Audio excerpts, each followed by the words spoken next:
Rolling. Welcome, welcome, welcome to the last class of Science of Mind 102 at Center for Spiritual Living. It is February 2019, where we are, wherever you are, it's here and now. So take a deep breath. We always begin in treatment.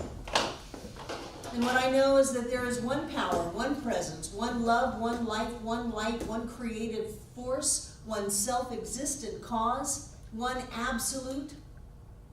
And out of that oneness, all of creation came, and yet it did not deplete the oneness. The oneness is still one, eternal, absolute. But everything that is made out of spirit. It's made out of God's stuff.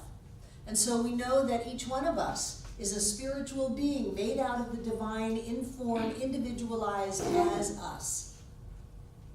We know that we and spirit are one, that all of the power of creation is at the point of our words and our thoughts right here and right now.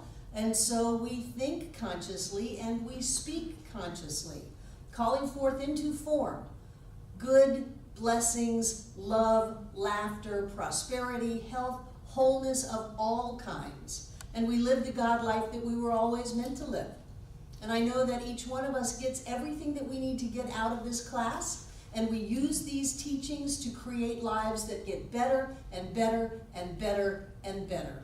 And so with great gratitude for all that we have learned in this first half of the year, and all that is left for us to learn, I release this treatment into the mind of God, the body of God, and the heart of God, knowing that it is all God, as together we say, and so it is. Wonderful. So you read the law of attraction last week. Do you have any comments? Do you have any questions? Wasn't that a fantastic chapter? It's a great chapter. I've seen the film.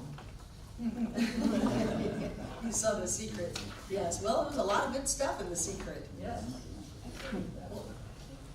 What did you get out of the chapter? On page 297, when it said, it's talking about attracting friends, it said, we must begin to image ideal relationships, be they social or otherwise, to sense and feel the presence of friends, to enjoy them in our mentalities, not as an illusion, but as a reality, not as a dream, but as an experience, to declare that their presence is now here. But we must never look to see if they are here, because this would imply doubt and would neutralize our word. And I definitely, the Orpheus and Eurydice, like, popped in my head for that, where he went down to Hades to get her back and was told, all right, go all the way back up as long as you don't turn around to make sure she's there.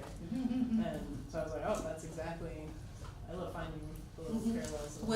When people come up to me and say, oh, you treated for this and it hasn't demonstrated, I go, yes, it has. No. Yes, it has, because to say it hasn't is negating your treatment. If you do a treatment for a new car and go look out the window and go, darn, it's not there, then you just screwed up the whole treatment. You've got to be a little schizophrenic and go around and go, see my new car? Isn't it beautiful? I love it. It's just the right color, just the right brand. It makes me feel great, and here it is. And if you do that, a car will appear. Yeah. Who else got something out of the law of attraction? David Mark. I'd like to comment on responsibility. There are really are several responsibilities, but the point that Ernest is pointing out here is that we're not responsible for the action of the law, how and when and where the demonstration will take place. Our responsibility is to set the law in motion and then let the law work. But there's another responsibility, and that's the responsibility of accepting the results of the demonstration. And that means that, or I think, well, actually he says what goes along with it, along with the demonstration. And for instance, we purchased a house and we knew that it needed some renovation and everything. And that means that when we found out that it needed a new roof, which we hadn't anticipated and really didn't want to do, that's part of the demonstration, because we did buy the house knowing that it needed reservation. And it's how you accept that really overall influences the demonstration. Because if, like, all of a sudden it's hard or a little bit of work, you can like neutralize and stop the demonstration right there. Sure, if you go into blame and resentment and Yeah. victimization, that's your new treatment. Instead of, look at this great house we got, oh yeah, it needs a new roof, we turn into, things have been taken from me, I'm not being supported by life, and then the universe manifests that. Yeah. And then you find out that all of a sudden the new roof brings with it a lot of unexpected benefits. Yeah, good for So- you, good for you. We have two of our members had a tree fall over into their house and through their roof and through the floor of the upper story. And they've been getting all of that repaired, and they same thing, they're working on their head, because they said, well, insurance is paying for everything. We're getting all brand new hardwood floors in the house. We've got all of these upgrades because of this. We're just living with a hole in our roof for a while. So it's the same thing. If you're treating that you're always supported, that everything works out for your best, that you've got everything that you need or desire, and it comes with a little bit of things, the surprises, then you've got to be able to know, I live in an abundant universe where there's more than enough for all. Of course I can handle this. It wouldn't have come into my consciousness if I couldn't handle it. Thank you, David. How about, does it talk also about responsibility in there for being mindful and vigilant? Actually, there's a lot of, I don't know, I guess, build responsibility in this chapter. Mm-hmm. In the subjectification of what it is that you want through your thought and action. Mm-hmm. And not until it's subjectified can the creative law really work on it. And in essence, is what that is that's just turning it into real or genuine belief once it becomes subjectified. Right. So that it automatically and spontaneously influences how you think and act and respond to various situations. I love the beginning of the chapter that says, this is not a get-rich-quick scheme. No. This gives you the responsibility to create whatever you want, but you have to embody it. And oftentimes, that takes a lot of work, looking at hidden beliefs and limited thoughts, and turning that around. But we were talking about having a second thought.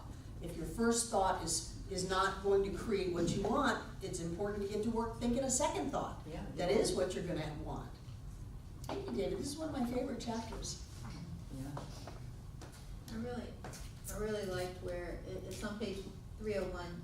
So much in here, you know, it's like I just like the way he's saying it. Mm-hmm. But he says like, if one could take a picture of his objective circumstances and a picture of his subjective mentality, he would find them to be identical. Right. For one is the cause of the other, one is the image, and the other is the reflection of that image. And I'm like, And you are right where so you well belong. said, so well said. Well, I've said to people, you know, well, that's going on in your consciousness, and they go, I don't know what's going on in my consciousness. Well, just look around your life. How are you doing? How's your body doing? How are your relationships doing? How's your money doing? How's your attitude doing? Jane. I love the thought of seeing the good in people, and it's such a relief to do that, rather than to be miffed at them or frightened of them or angry at them or anything. But if you see them as good people, you know, it's very. Boy, if I could only have a recording of this for Jane 10 years ago, to see where you're gonna be. Isn't that wonderful to be able to live like that? Yeah. To see the good in people and really have this genuine smile and happy face? Sure. Yeah. Well, I'm thrilled, because I've spent the other I've spent a lot of time on the other side of the fence. So, no, I'm still working on how do I see the good in my father? I'm still sort of miffed at that, because I still have hurting, things that he hurt, that, like my neck and stuff like that. And so that keeps reminding me where it came from, but. What demons he must have had to do that to you as a child? You know, You know, how tormented must he have been? How unhappy must he have been to take it out on you? and it wasn't anger, it was the desire to mold me into what he wanted me to be. And so Pretty therefore, violently. wasn't supposed to have my own thoughts or anything. Yeah. I was supposed to only have his thoughts. But now you get to have your own thoughts. Yeah. And just to see the good in everybody. I'm working on that. Yay, yay, yay. Who else? For me, this is one of those chapters I can read over and over and over again. Ophia. I just keep coming back to, refining in myself the difference between, where it says like on 301, we must be specific in what we do, while at the same time never outlining how it shall be done. Right, that's what David Mark was talking about. Like honing and. Because when you get to, I need more money and it's gotta come by this house closing on Tuesday. Yeah. I gotta have that commission check so that I can do what I need to do, then you're at what Troward calls secondary causation. Mhm. You remember that? Yeah, you need this in order for this. but- Yeah, you need this in order for this, and you don't. All you need to know is that you have everything that you want, that all of your bills are paid, that money flows easily and freely in your life, and it may be that that house closes, but that house will close, in my opinion, more likely with an attitude of, everything's working out great, I always have more than enough, life supports me, than, oh my God, I gotta have that close on Tuesday so that I can get that check and get it to the bank before all hell breaks loose. So again, it's the attitude that we have about things setting those causes in motion. Yeah. Anybody else? Sandy? There was one little part on page 306 where it talks about the attitude. If everyday things are a little better, a little happier, a little joyous, that we're going in the right direction. That has helped me a lot. Well, I don't have my $1 billion yet. No, today is better than yesterday, and this year is better than last year. Everything's going fine. Well, I won't be okay until I have this. No, that's the flaw. I am okay right now. I'm perfect, whole, and complete right now, and I don't need that to tell me that I'm perfect, whole, and complete. And as long as I know that I'm perfect, whole, and complete inside of myself, everything in my life is going to reflect that. Instead of going around going, oh, I need this, and I need this, and I need this. Then you live a life in need and you end up losing everything. RJ? Well, I don't want to get off the topic here, but I'm just thinking about all these laws we're reading about. We addressed it last week. We talked about the law of cause and effect, the law of correspondence, the law of attraction. And Law of mental equivalence, the law of reflection. And we said basically they're all the same law, and I'm trying to remember how we worded it last week. As it's not like second cause, but what is the primary law of which all these Oneness. law of oneness? Oneness. All is one. That everything is Almost, one. when we talk about spirit, we're saying, love's an attribute of spirit, wisdom's an attribute of spirit, life's an attribute of spirit. I guess each one of these causes, or each one of these laws is almost an attribute of that primary law. It's just using language as a way to try to describe it. Yeah. How one infinite absolute energy, whatever that is, somehow is what we are. It has to be what we are, and we have to be it, which means we command the power of creation within ourselves through our thoughts, our words, our deeds. And because of this oneness, then we are manifesting our lives the same way that the universe gets manifested. Our world is being manifest. And you can call it, anything you want, as long as you get that idea that there's only one, that we are, how did he put it? We are individualized expressions of spirit. We are not individuations. and it's the whole verb noun thing. It's like the river is really rivering. It's a verb. The river rivers. It's rivering. And spirit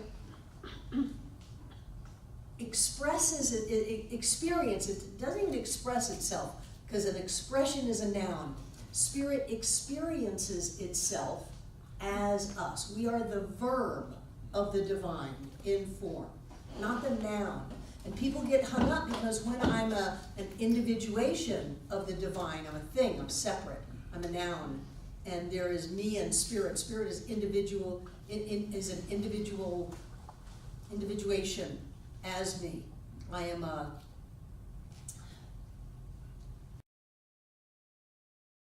I'm a manifestation of the divine. I'm a expression. A lot of people say I'm an expression of spirit. We're not an expression of spirit.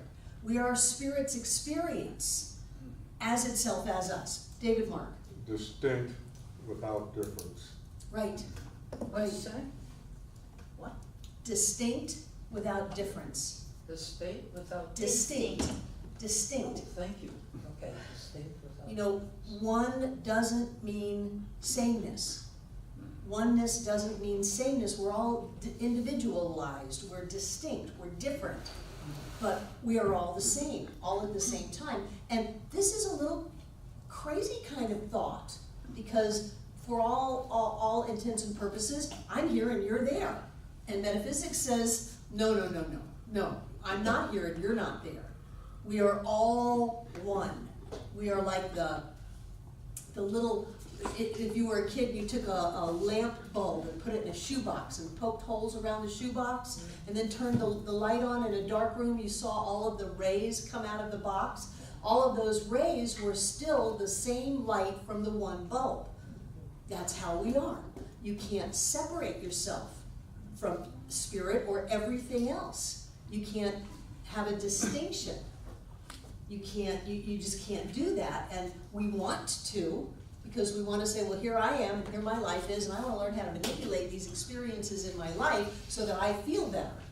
No.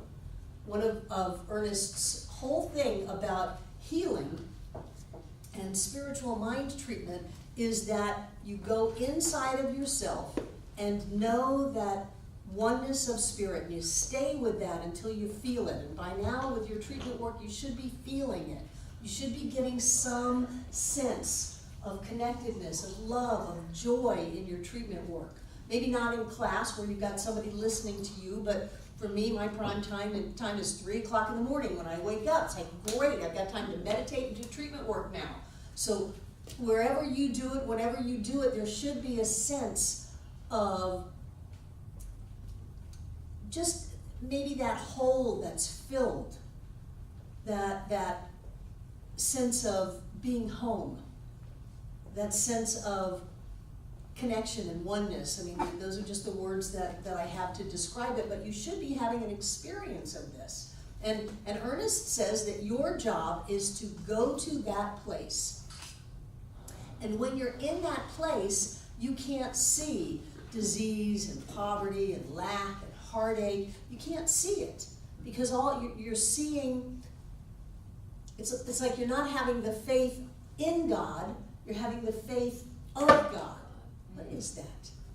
Did you hit your microphone? I don't think so. I don't hear. Faith of God. It's a loose So- connection somewhere, right? So when you're in that space and you, let's say you're treating for yourself, then you're not dealing with, oh my gosh, I'm so worried about this and this problem, I've got to fix it. You're not there. You're simply basking in that sense of oneness, of all as well, of connectedness. And then the experiences are second to that.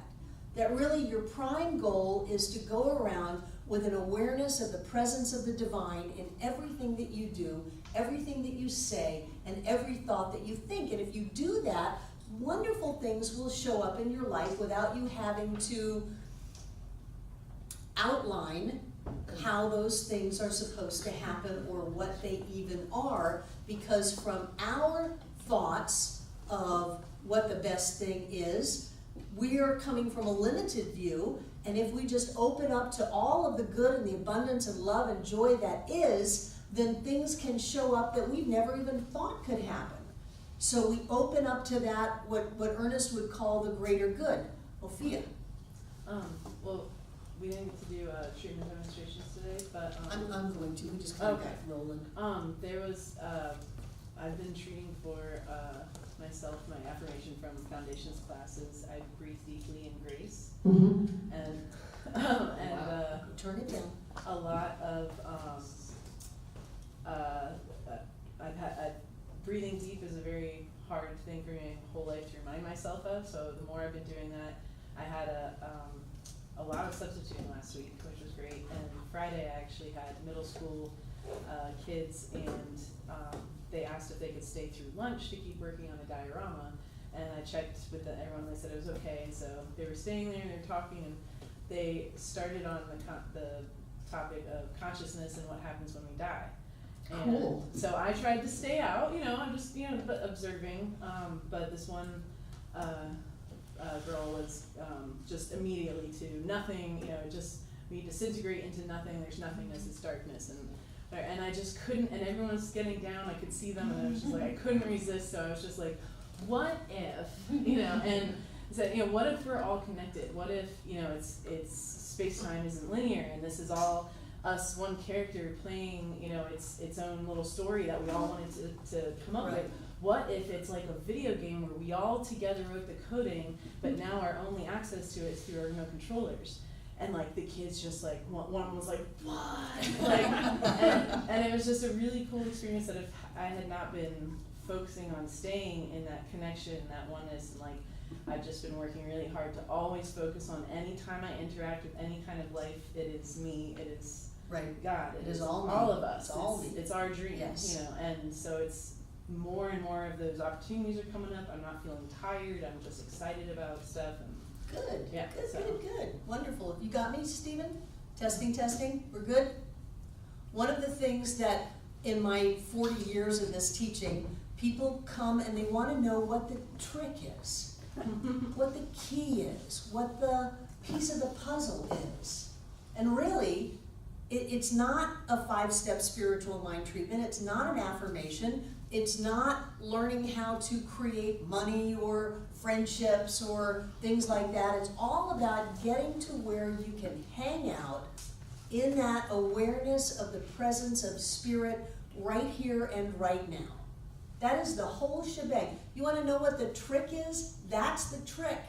To be able to stay in that awareness that no matter what the appearance is, I know that I, as a powerful creative spiritual being, am manifesting my experience right now, and so I choose to manifest love and light and life and joy and peace and harmony, and I choose to be in that space and to feel it and to see it and to acknowledge it in everybody and to claim it as my own, and then my life will demonstrate not only love and light and peace and joy and harmony and all of those other great things, but it'll show up as stuff and money and contracts closing and new roofs and people showing up and all of the things in life, because we are in the world but not of it. We are definitely in the world, and I see that makes such happier people than the ones who come in and say, okay, I'm going to learn how to do this because I got to get a handle on my life, and I'm going to make this happen, and I'm going to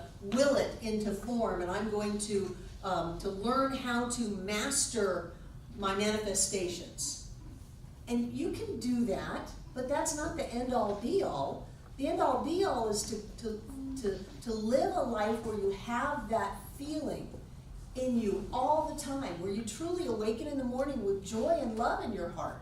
And you go through life filled with energy, and you see things that are just revealing more and more good and joy and happiness, and that every person is a blessing, no matter what. Every experience is a blessing. And if we can do that, there is no limit to what we can accomplish.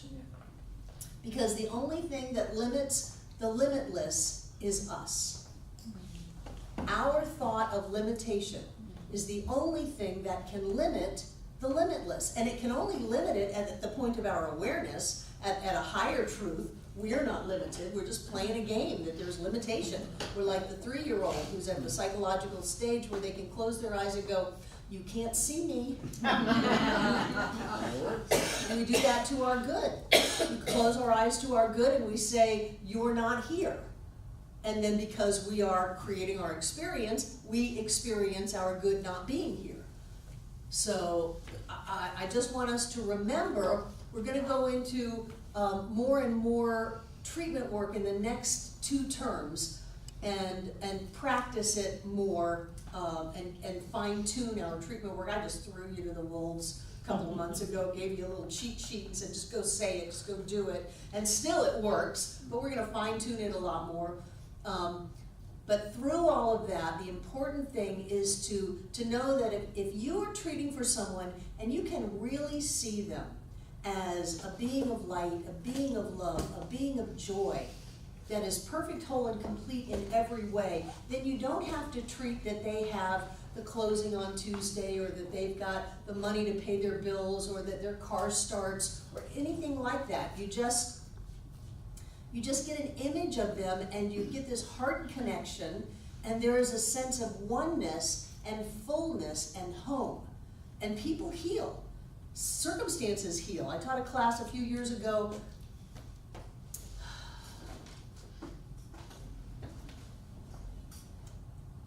Annie Ritz Molitz, Primary Lessons of Healing. And she was saying, and she was pre-Ernest, she was saying that you bring that person to your consciousness and love them, you forgive them, you tell them that they haven't done anything wrong, that they're pure, perfect love, and really what you're doing is just cleaning that up inside of your own head. And she said that once you have an awareness of that presence of the divine as that person, that's when the healing happens. And so it's not about a trick or a magic statement or anything like that. It's really about getting ourselves into that place of connectedness. And most of the people on the planet are so busy running around trying to get their house in order and stack up all of their goods so that they can be okay, that they're missing the point that their sense of okayness is primary, that they're not having their sense of okayness because of the goods that are stacked up, they're having their goods because of the sense of okayness. And if you can jump back to that cause, you can not only live a peaceful life where your body is healthy and your relationships are great because people just love to be around you, but you can actually be an amazing healing presence for other people in the whole world. Ophia.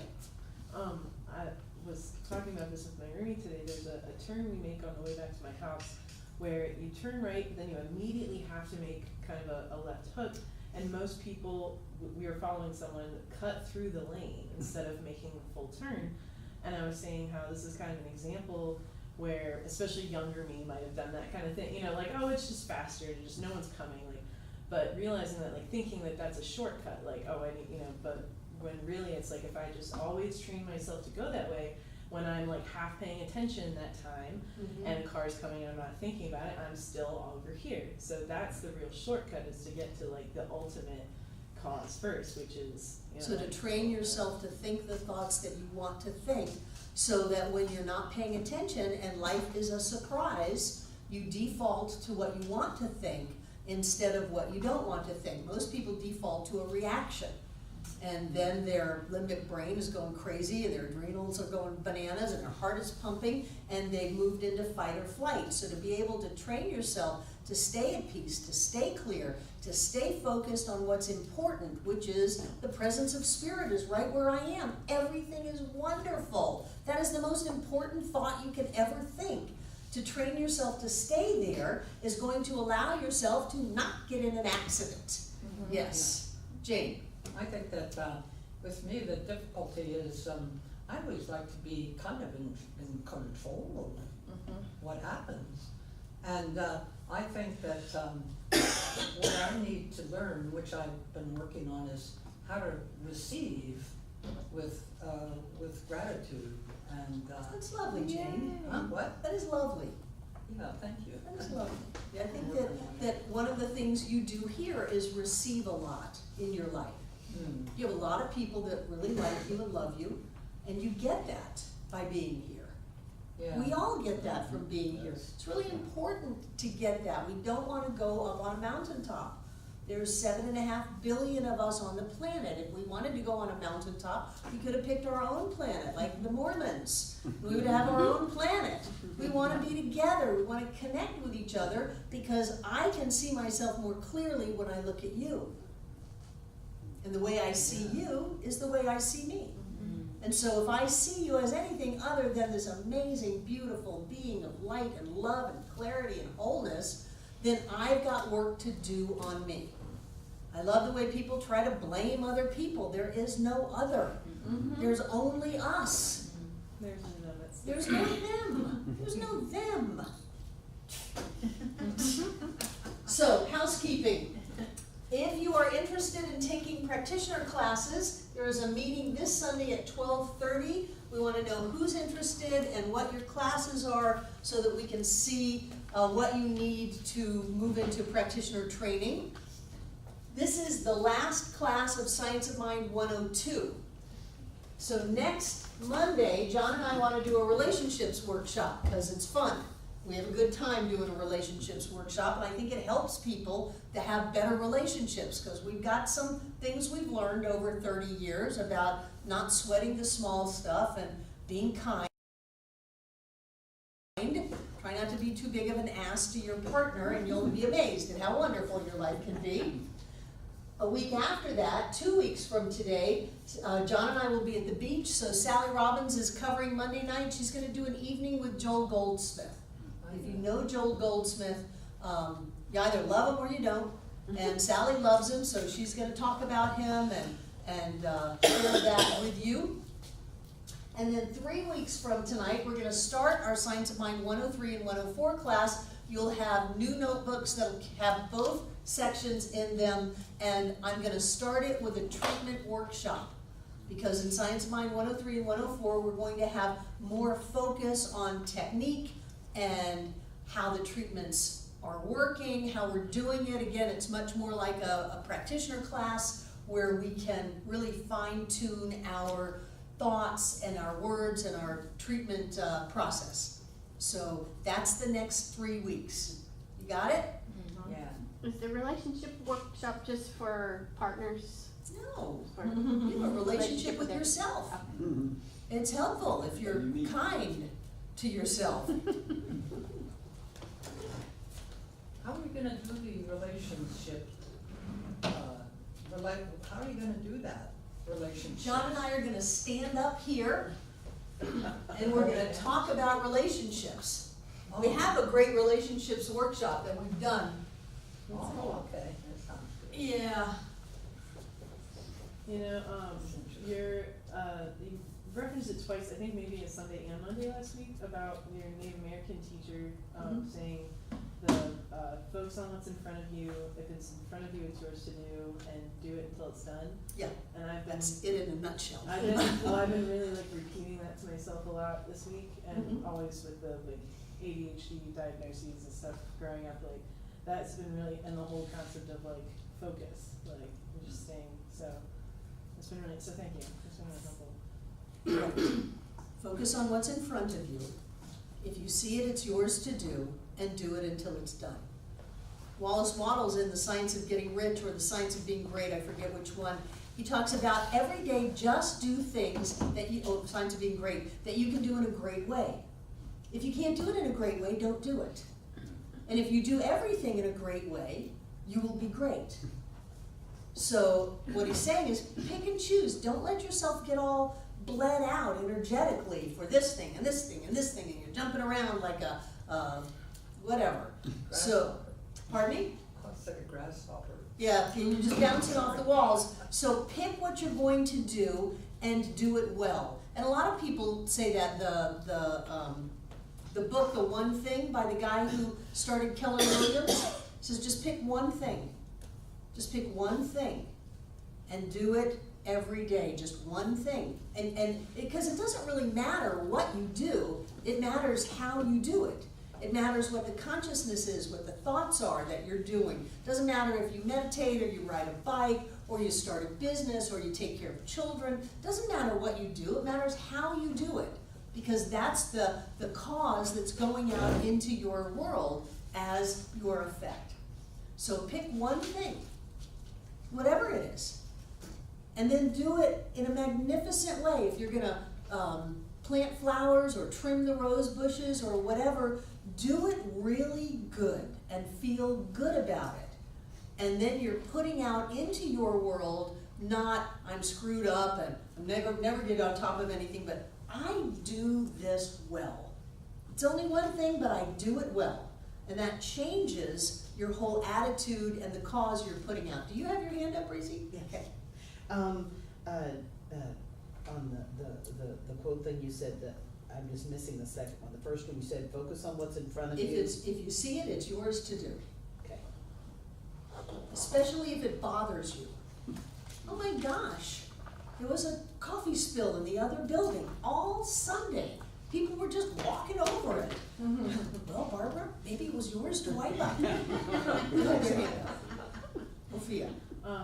And also focusing on doing it with love, that was, and Well, that, absolutely, that was also do from it the- in a great way, which means with love and with joy in your heart. You know, you can't wash dishes here if you're not happy. You'll poison the food Yeah. energetically. So if you're not gonna be happy, get out of the kitchen. And if you're wanting to help and be happy, you're welcome. Yeah. So whatever it is you're going to do, that's part of the thing about accepting the things that come along with the demonstration. How you do your creative process or your treatment or whatever, if you do it with love and joy, it's going to demonstrate with love and joy. If you do it with anger or upset or worry or concern, it's going to demonstrate with anger, upset, worry, and concern, because that's part of what you're putting out there. So it's very important to be mindful while you're doing your treatment work of going into that space of joy and ease and connection and support, and to know that, you know, for me, it's I know I'm home. That's where I'm home at a soul level, is in that space. And everything is there. And whatever I could possibly desire is already there, so there's no struggle or anxiety or upset going on. And that's where I start. That's not where I want to finish, although finishing there is good too, but that's where I start, because then as I move into the treatment, the language of it, I'm bringing all of that energy with me into my creation. So does that make sense? Yes. Good. So basically, it's you need to feel good about what you're doing, right? I think so. Yeah.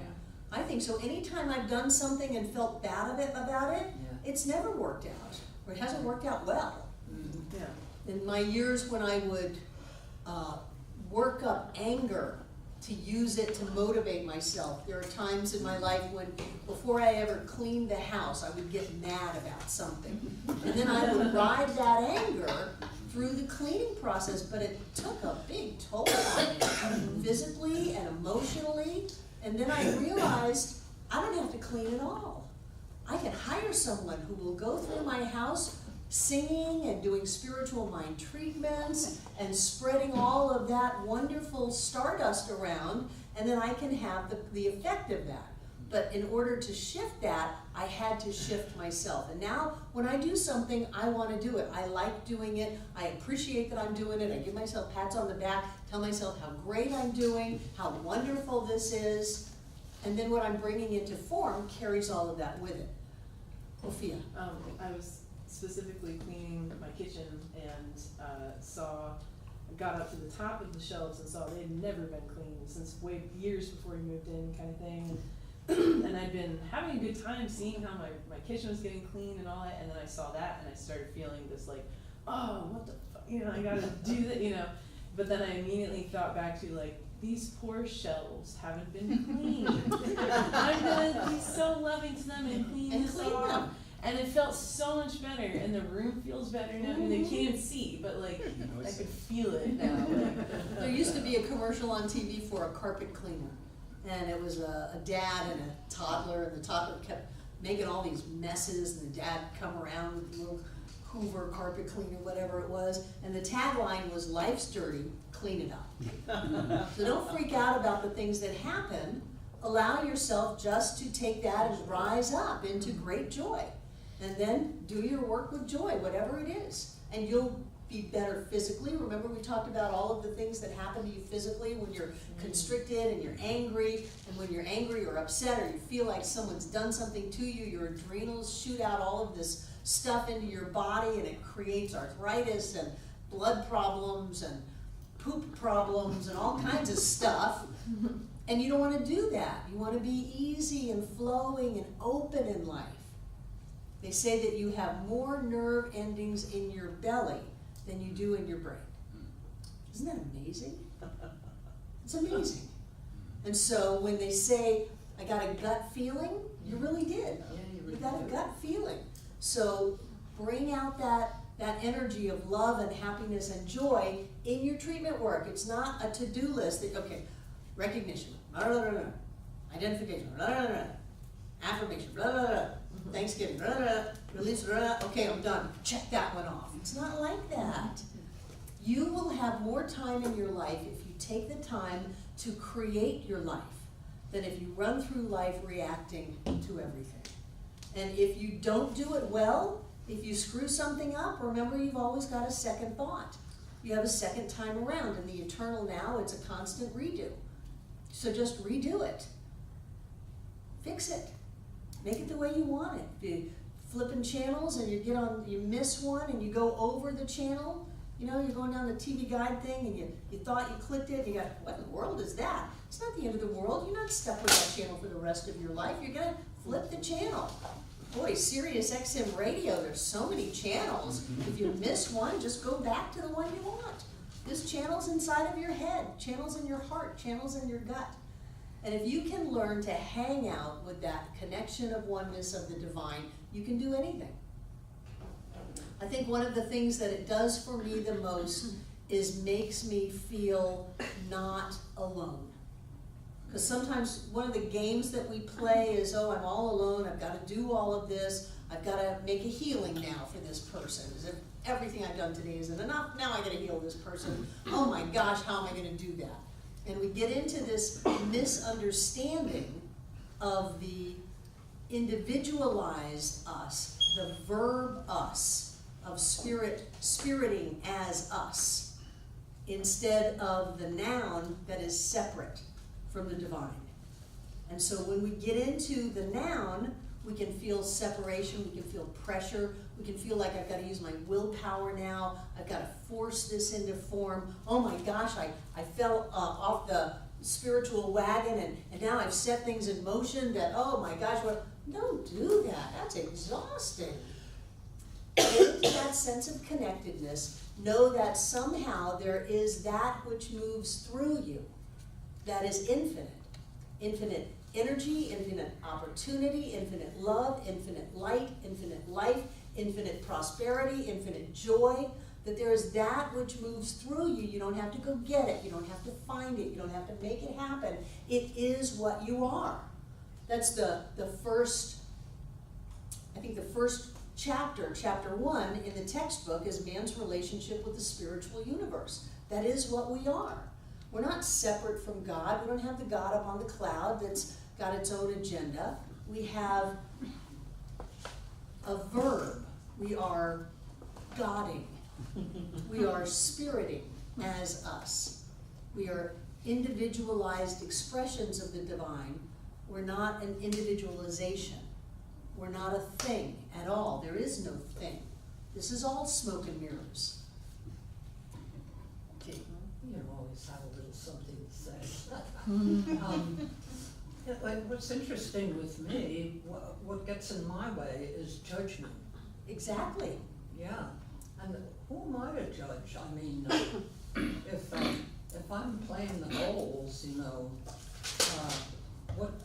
if I start judging what I'm doing, you know, I just play very badly.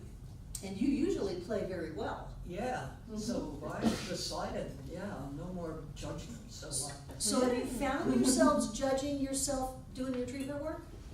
That was a great treatment, that was a terrible treatment. Oh my gosh, I can't believe I said that. I wonder what they think about me. Oh goodness, I forgot to do my treatment work today. Yes. David Mark. Judgment is very closely related to gratitude. It's negative gratitude.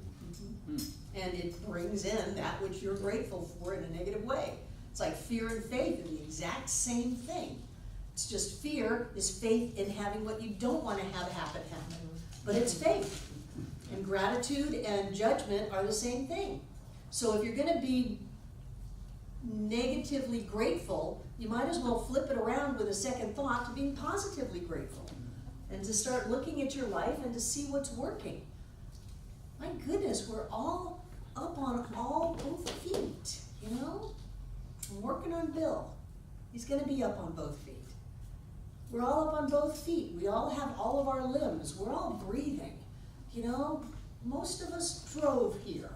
We have a home to go to. We have so much to be grateful for. And when we start being grateful for things like that, we bring them into our experience. But in your spiritual mind treatment, I want you to start practicing getting into that state of connectedness. Who has had that happen? Debbie, what did it feel like? Yummy. Yummy. Whether it be the bartender? Warm and fuzzy and a part of community. Well, warm and fuzzy and part of community. Amanda? It's awesome. It is. Ophia? Just flow, everything. Yeah, everything. Who else had their hands up?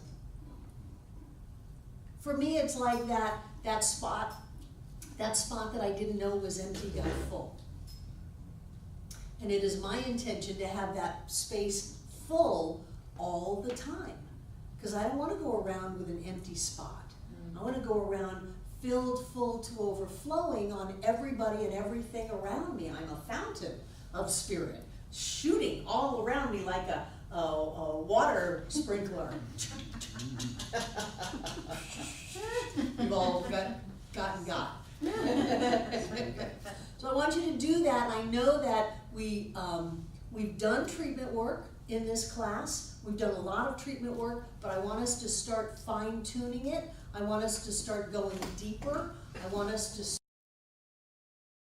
start really being able to be in that space. Have you gone to see practitioners? Do you notice that they are in a space when they do their treatment? They have learned how to be in that space, and it's a different space than most of the people doing treatments in this class. Not that there's anything wrong with what's happening in the class, but after years and years and years of practice, you more easily go into that deep space and connect and open up and are just so sure, well, of course everything's fine. Of course everything's right, because God is right here. Spirit is right here, right now. And that is all that there is. And you get that experience, and that manifests in form. Stephen. So I had a treatment from Sally, me and somebody else, and so I recorded the treatment portion, and I went back and listened to it all the time, really.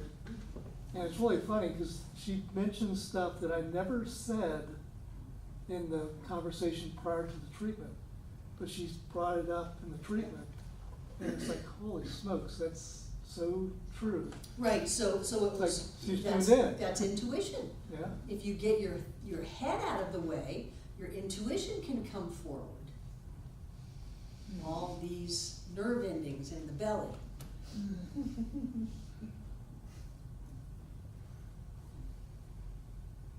So what did you learn over the last 4 months?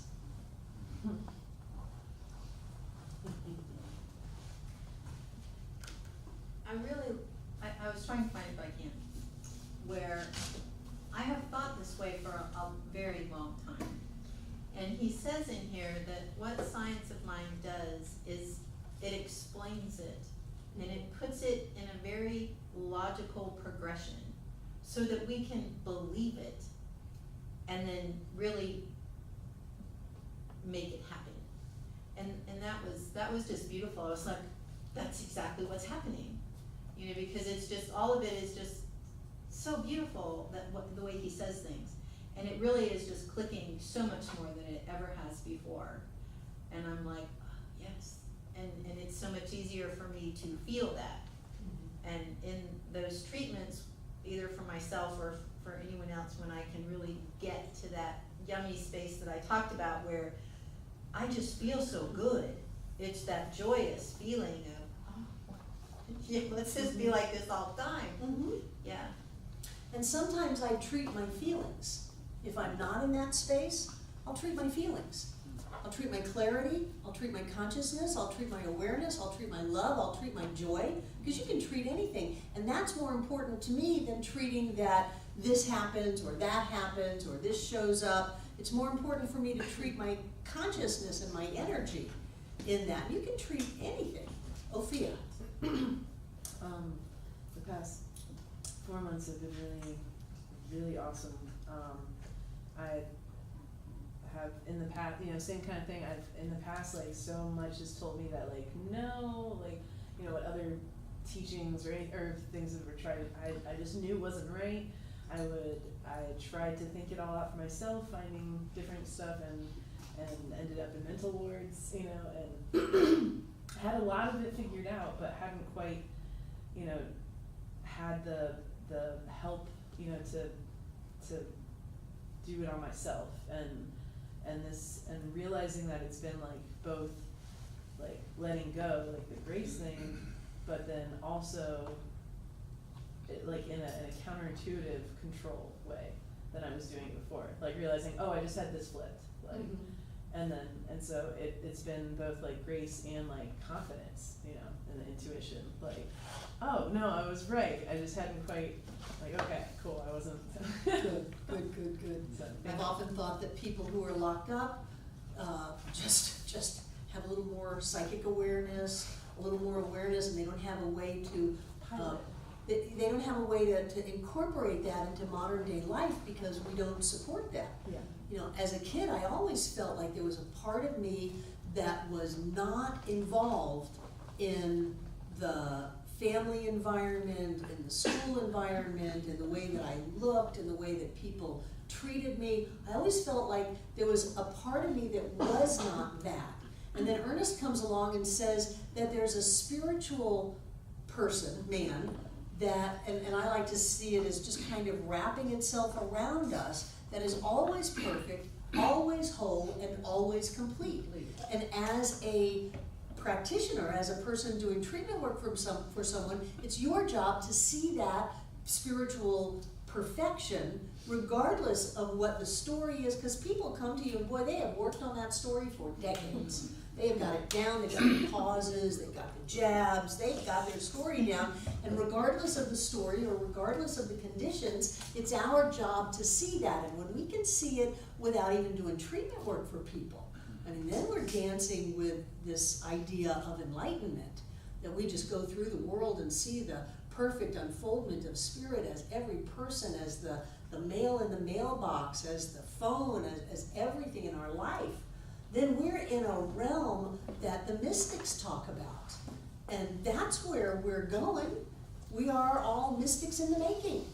And it's about letting go of our attachment to physical form and thought, even though we say change your thinking, change your life, and moving into this greater awareness of the presence of the divine and beingness.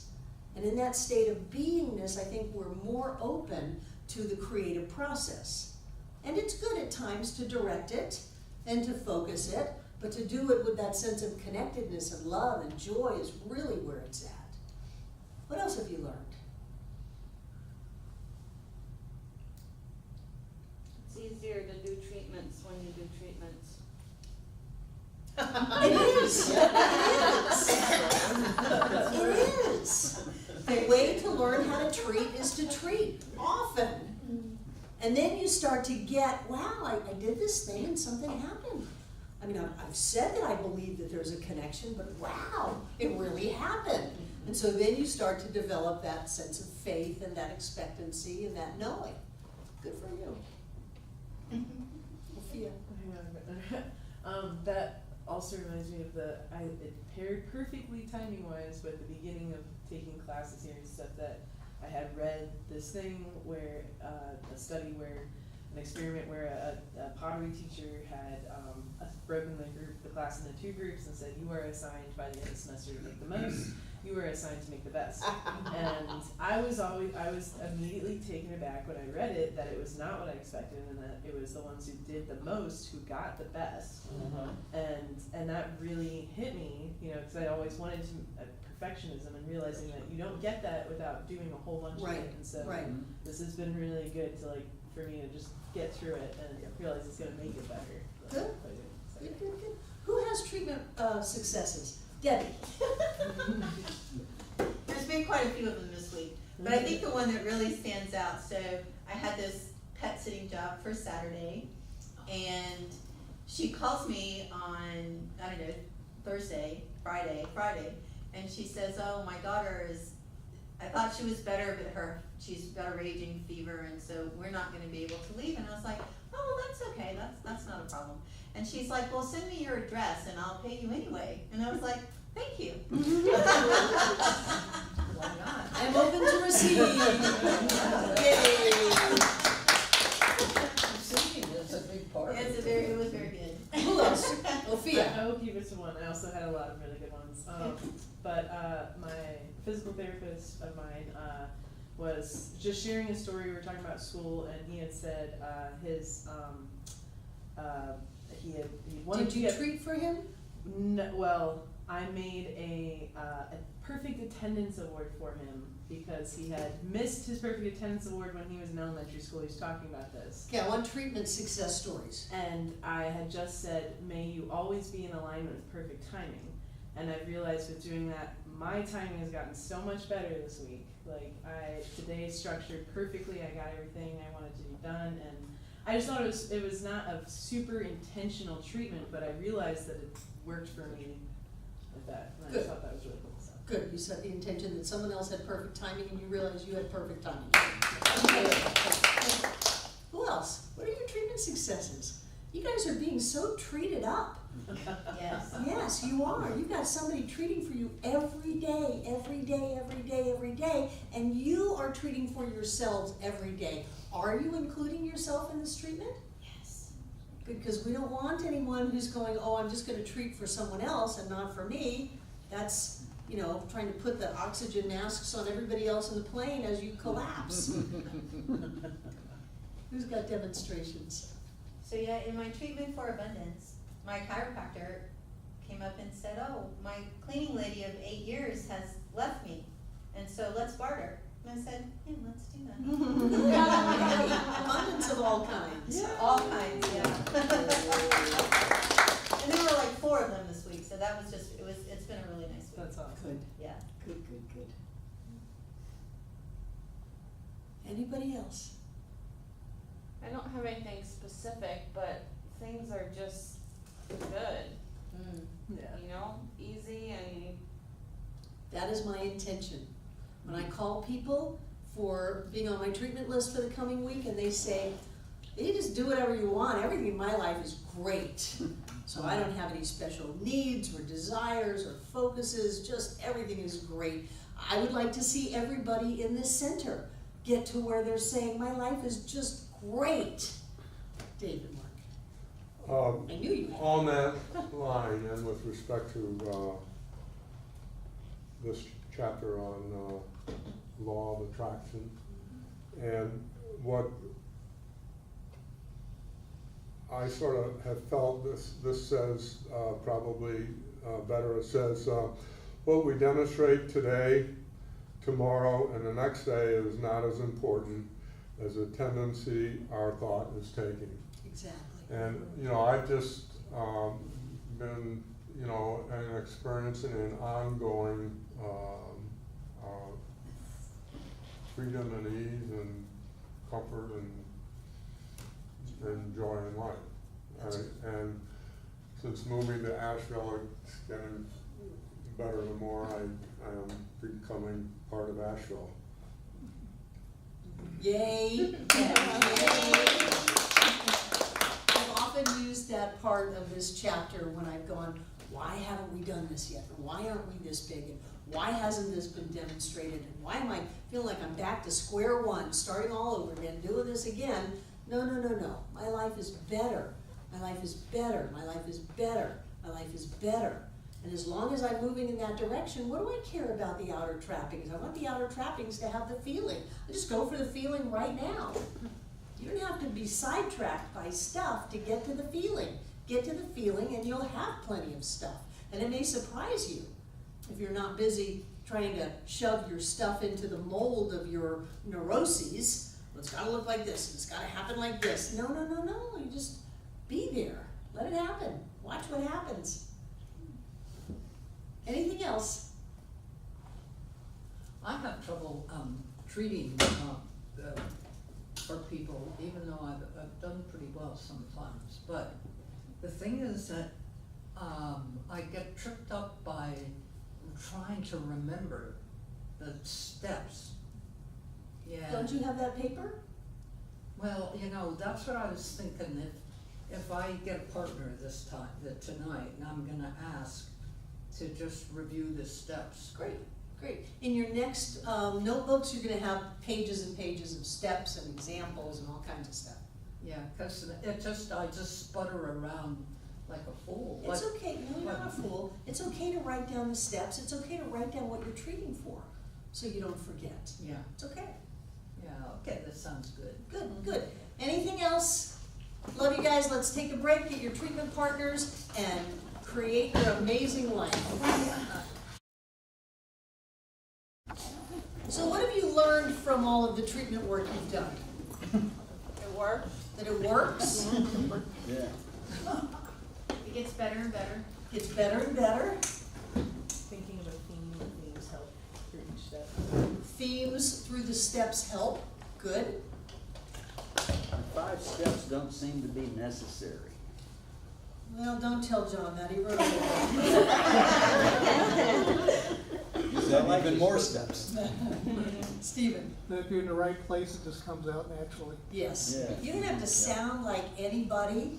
And truth be known, your steps don't have to look like other people's steps. It's just to get you to that place of knowing. Do you feel more like you can trust yourself to just do it now? Yes. Good, that's the value of practice. Jane, What? you raised your hand. I was just scratching. Oh. What? Is there anything else you want to say? We're going on a couple of weeks break. And then we'll be back, and there may be other people in the room, so be nice.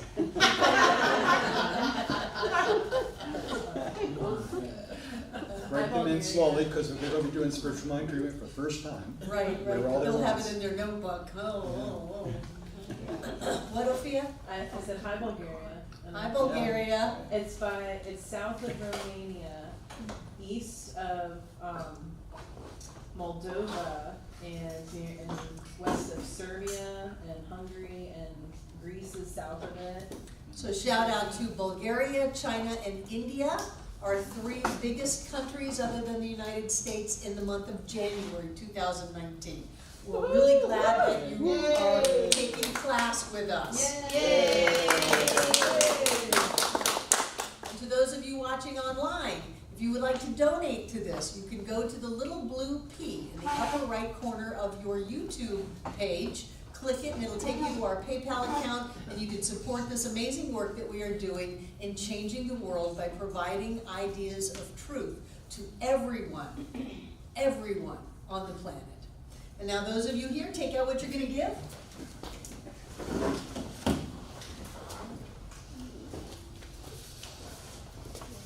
And I stand in gratitude for the teachings of Science of Mind, for this Center for Spiritual Living Asheville, for all who call themselves students, and all who walk this path of truth.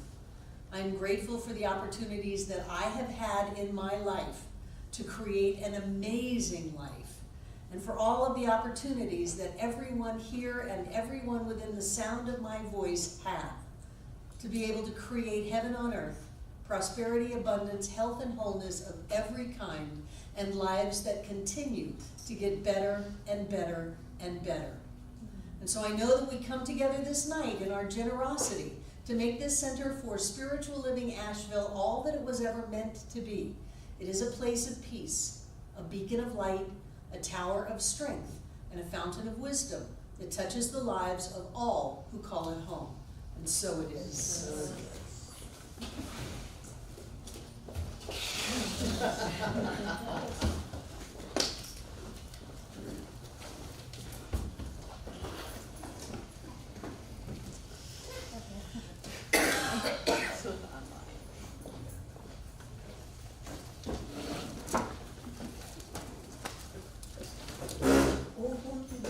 I'll be right there.